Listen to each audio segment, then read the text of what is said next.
Wakil Gubernur Aceh Fadlullah beserta istri Mukarramah sepertinya tak ingin menyanyiakan kunjungan kerjanya di Aceh Selatan pada Sabtu 3 Mei 2025.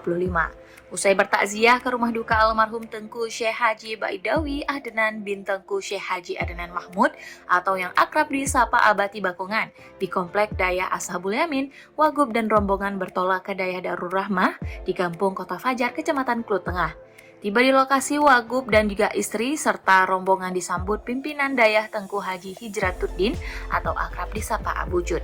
Wagub dan rombongan selanjutnya berziarah ke makam Syekh Haji Muhammad Hasbi bin Tengku Haji Nyakdiwa yang berada di dalam komplek Dayah. Wagub mengatakan silaturahmi ulama dan umara harus benar-benar terjaga dengan baik sebagai satu-satunya daerah yang menerapkan syariat Islam.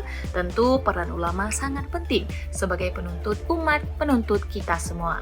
Selanjutnya Wagub dan rombongan melanjutkan perjalanan menuju Dayah Madinatul Diniyah Ba'bu Sadah di Tepin Gajah, Kecamatan Pasir Raja.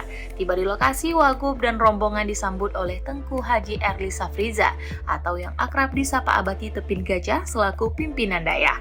Karena ini merupakan kunjungan pertama di Dayah Madinatul Diniyah Ba'bu Sadah, Wagub dan istri pun disambut dengan prosesi adat pesijuk Abati Tepin Gajah yang langsung mempesijuk Wagub dan istri.